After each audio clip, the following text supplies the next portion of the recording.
지학교 예언학교에 오시는 분들, 오늘은 결석자도 좀 있지만 또 새로운 분들이 이렇게 오셔서 너무 감사하고요. 환영하고 축복합니다. 유튜브에 보시는 분들이 계속 이렇게 질문을 해와가지고 제가 또 지난번에도 질문 해답을 올려드렸지만 많이 보신다고 쑥스럽더라고요. 그래서 제가 더 노력을 많이 하고 열심히 또 뭔가 준비를 해야 될 것 같더라고요. 오늘은 사명에 대해서 조금 얘기를 나누고 싶은데요. 우리가 살아가는 인생 중에 공격을 많이 받아요. 그죠? 사탄의 공격, 자이든 타이든 우리가 상처를 주기도 하고 받기도 하고 이런 일을 많이 경험하게 되는데, 특별히 관계 속에서 상처를 많이 받잖아요. 내가 주기도 해요. 때로는 내가 주기도 하고 또 받기도 하는데, 부모로부터 받은, 어릴 때는 우리가 아버지로부터 주로 받은 상처가 좀 있을 수 있어요. 근데 이제 제가 이 치유 사역을 이렇게 쭉 외부의 사역을 나가면 아버지로부터 상처받은 사람들이 그 음성을 주셔요.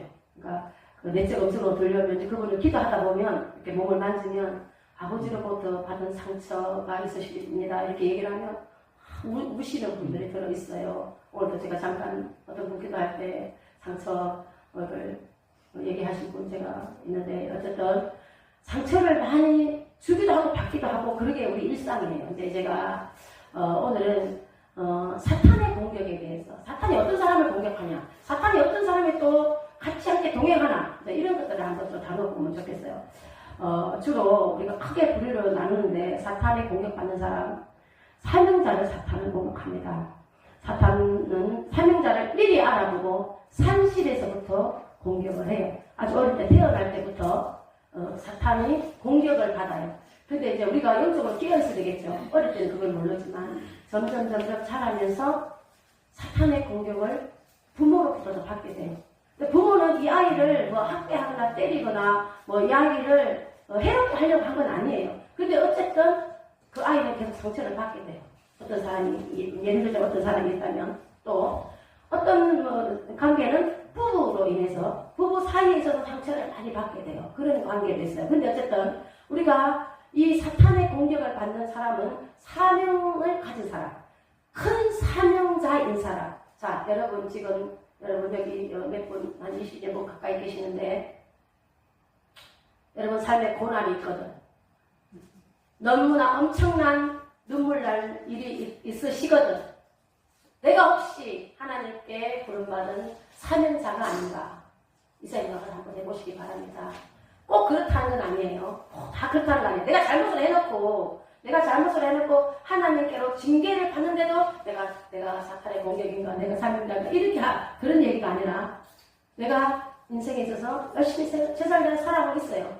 열심히 살아가고 있지만 어느 날 계식 순간에 계속 내가 감당할 수 없는 고난을 받았어요. 내가 감당할 수 없는 고난으로 내가 막 도저히 살아갈 수가 없어요. 어떤 분들은 그 고난이 너무너무 견디다 못해 위험한 선택까지 하는 경우도 있잖아요. 주위에 그런 분들도 있으시죠. 저 주위에도 그러신 분이 있어요. 때로는 이혼을 선택하신 분도 있고, 때로는 극단적인 선택에 의해서 목숨까지도 그렇게 마귀에게 속아서 그런 경우도 있는데, 제가 만나던 분을 잠깐 예로 들어보겠습니다. 지난주에 만나신 어떤 분은 연락이 와서 상담을 좀 했습니다. 근데 이분은 권사님이신데 아들이 두 분이 계셔요. 두 분의 아들 중에 큰 아들은 그냥 그럭저럭 잘 자랐어요. 남편이 자기가 29세 때 돌아가셨대요. 그러니까 사별을 해서 자기 혼자 열심히 생활을 해서, 직장 생활을 해서 이 두 아들을 양육을 하신 거예요. 근데 대학교를 졸업하고 큰 아들도 장가를 보내고 작은 아들도 이제 가정을 꾸렸어요. 근데 이 작은 아들이 엄마하고 관계가 계속 막히는 거예요. 엄마가 형하고 나하고 편애를 해서 이랬어. 엄마가 나보다 형을 더 잘하겠어. 계속 엄마를 공격하는. 이 아이는 결혼을 했는데도 엄마를 만나는 엄마 관계가 소원하지가 않아요. 편안하지가 않은 거예요. 그래서 계속 그런 관계 속에서 이제 시간을 지내왔어요. 그런 관계를 지내오다가 충격적인 사건이 뭐가 하나 벌어졌냐면, 최근에 이제 물놀이 가잖아요. 가족하고 이제 물놀이를 간 거예요. 가족이 이제 딸하고 부인하고 이제 자기하고 이렇게 있는데 이분이 그냥 물놀이 그렇게 깊은 곳이 아니었대요. 깊은 곳이 아니었는데 아이와 함께 물놀이를 하다가 갑자기 이렇게 다른 가족들은 나오는데 아빠가 안 나오는 거예요. 그 아들이 안 나오는 거예요. 그래서 이제 막 긴급한 전화를 받고 그 물놀이 하는 그 가까이 있는 병원을 가니까 아이의 배는 자기 아들의 배는 그 남산만 해가 풀려가지고 의식이 없더라는 거예요. 아무리 의사가 이렇게 물을 이렇게 밖에 배출을 하려고 해도 그 배는 부어있고 호흡은 정상적으로 돌아오지 않고 의식이 없는 거예요. 근데 이제 호흡은 끊어지진 않았대요. 어느 정도의 이제 인공호흡 시켜서 이제 좀 물을 빼냈는데 그래서 이제 밖에서 교회 이제 그 병원 문 밖에서 의사가 이제 집사하고 있는 그 중간에 계속 자기가 기도를 한 거예요. 그리고 문자 사람들에게 이제 연락을 한 거예요. 지금 우리 아들이 이런 상태에 있으니까 기도해 주세요. 기도해 주세요. 그래서 이제 한 시간을 한 30분 정도를 이제 막 돌려서 기도하고 후원해서 기도해 주세요. 여러분 협력해서 기도해 주세요. 동참해서 기도해 주세요. 막 이제 기도 후원자를 막 이렇게 만나서 같이 이 전화로 연결해서 같이 기도를 이렇게 하게 된 거예요. 근데 이제 자기가 혼자 스스로 이제 기도를 했는데 의사가 그랬다는 거예요. 깨어나기가 어렵겠다 이런 얘기를 했다는 거예요. 그럼에도 불구하고 그 말을 이 부인이 이 교사님이 받아들이지 않았대요. 계속 더 기도를 했다는 거예요. 내 아들은 하나님의 삶이지 하나님은 내 아들의 생명의 주권자다 이렇게 선포하고 계속 기도를 했다는 거예요. 그런데 그 의사가 들어가서 급하게 뛰어나오더니 절대 정말 이런 현상이 일어날 수가 없는데 아이가 호흡을 정상을 타다고 우리 아들이 눈을 떴으니까 이제 의식이 점점 돌아왔으니까 가보라고 이렇게 하더라는 거예요. 그런 이야기를 이제 이렇게 주고받았어요. 근데 이제 그런 이야기를 하면서 이제 그 근사님이 무슨 얘기를 하냐면 자기 아들이 이제 결혼을 했잖아요. 결혼을 할 그 무렵에 임용고시를 봤대요. 임용고시를 봤는데 수학교사예요. 임용고시가 계속 떨어지는 거예요. 그러니까 결혼 전에도 임용고시를 봤는데 1년에 한 번씩 임용고시가 있잖아요. 계속 떨어지는 거예요. 근데 이제 이 부인을 만났는데 이 부인이 임용고시 떨어질 때마다 계속 이렇게 힘들게 하는 거예요. 근데 이제 제가 볼 때는 제 영이 말하는 거는 뭐냐면 이 부인이 이 남편이 힘들게 하려는 게 아니에요. 힘들게 하려고 하는데 이 남편이 공격을 받는 거예요. 쉽게 말하자면. 이걸 소화를 못 해내는 거예요. 그래서 제가 이것을 느낀 거예요. 이 남편, 이 아들은 사명자다. 그래서 이제 제가 그 감이 딱 왔어요. 하나의 음성을 딱 듣고서 계속 그 얘기를 들어주는 거예요. 그래서 이제 그 의식이 돌아와서 아들한테 돌아왔어. 내가 얼마나 기도했는지 몰라. 우리 아들은 의사는 포기했다고 하는데 내가 너를 위해서 목숨 걸고 기도했어. 기도의 후원자를 내가 모집하여서 기도하였어. 악한 세력이 우리 아들을 이렇게 데려가려 했지만 나는 우리 아들을 보낼 수가 없었어. 그러면서 이제 그 관계가 그러면서 조금 이제 이 소원했던 관계가 이제 풀어졌다는 얘기를 하는 거예요. 근데 이제 제게 들려지는 이 마음에 딱 감동이 어떤 감동이냐면 이 아들이 사명이 있으신 거예요. 이 아들에게 사명이 있으신 거 어떤 사명이 있느냐? 이렇게 수업을 하잖아요. 그러면 이제 수업을 해도 중간중간에 선생님이 어떤 이 언어로 전달할 어떤 사항이 있을 수 있잖아요. 예를 들어서 인생 사는 이야기를 이렇게 전달하면 성경적인 이야기, 복음 이야기를 아이한테 전거를 하라는 거예요. 그러면 그 하나님께서 이 자녀를 책임져 주신대요. 이 아들의 인생을 책임져 주신다는 거예요. 그런 감동이 오는 거예요. 그래서 제가 그대로 그분에게 그걸 전달해 드렸어요. 권사님, 아들은 사명이 있으십니다.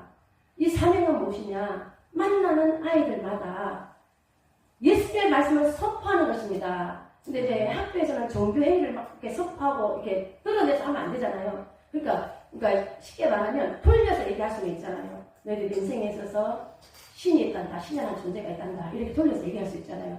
그 얘기를 전달해 달라고 그랬어요. 아이한테, 그 아들한테 전달해 주라고 그랬어요. 그래서 이제 그 권사님은 이렇게 결론을 내렸어요. 제가 기도를 해주고, 사명자는 반드시 그 사명을 감당하기까지는 사탄의 공격을 받아요. 그러니까 뭐냐면, 사탄도 하나님께 속해 있잖아요. 하나님의 사탄도 들어서는 거예요. 사명을 여러분, 여러분 사명을 각자의 받은 사명이 다 있어요. 자, 오른쪽 주먹 주시고 나는 사명자다. 나는 사명자다. 약해요. 나는 사명자다. 누가 뭐라 그래도 나는 사명자다. 여러분들이 각자의 사명이 있어요. 그 사명을 회복하는 날까지 하나님은 계속 여러분들을 고난에 훈련을 시켜요. 여러분 자기의 고난을 자기의 사명을 찾으시고 그 사명을 계속 증거하고 일어나가는 여러분이 되시기를 축복합니다. 축복합니다. 여러분 사명을 받았으면 그 사명을 가지고만 있으면 안 됩니다. 여러분 지금 각자가 사명을 가지고 있고 내가 사명이 무엇인가를 발견하신 분도 있을 거예요. 또 내가 사명이 도대체 뭘까? 여러분 사명을 이렇게 근사하게 크게 이렇게 생각하지 않아도 돼요. 내 가정에 있어서 내가 남편으로서의 내 사명은 무엇인가?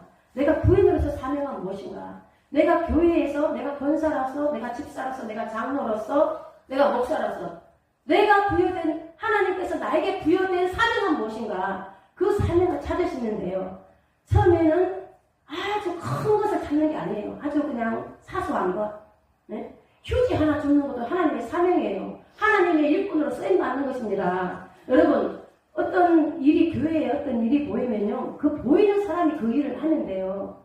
저 일을 누가 목사님이에요, 사모님이에요, 뭐 장로님이에요. 그게 아니에요. 보이는 사람은 그 일을 하면 돼요. 그때 내가 쓰임받으면 그때 내가 사명자인 것입니다. 다시 한번 오른손 내쉬고 나는 사명자다. 누가 뭐래도 나는 사명자다. 사명을 회복하는 여러분 되시기를 축복합니다. 자, 오늘은 여러분과 함께 실습을 잠깐 하도록 할게요. 여러분 눈을 감으시고 밖에가 푹지근하고 더운데 바닷가에 모래백사장에 여러분 거닐고 있어요. 모래백사장의 감촉을 좀 느껴보세요. 모래백사장을 뜨거운 모래를 걷고 있는데 막 발이 뜨겁겠죠. 그 뜨거운 백사장을 계속 걷고 있어요. 그 백사장 끝에 가까이 다가가서 찰랑찰랑한 바닷물이 있어요. 이제 그 바다 물속으로 들어갑니다. 발목까지도 닿았어요. 이제 더 깊이 들어가서 계속 들어갑니다. 무릎까지도 닿았어요. 계속 더 바다 깊은 곳까지 들어갑니다. 이제 바다 속에 들어가서 헤엄을 칩니다. 계속 더 헤엄을 칩니다. 더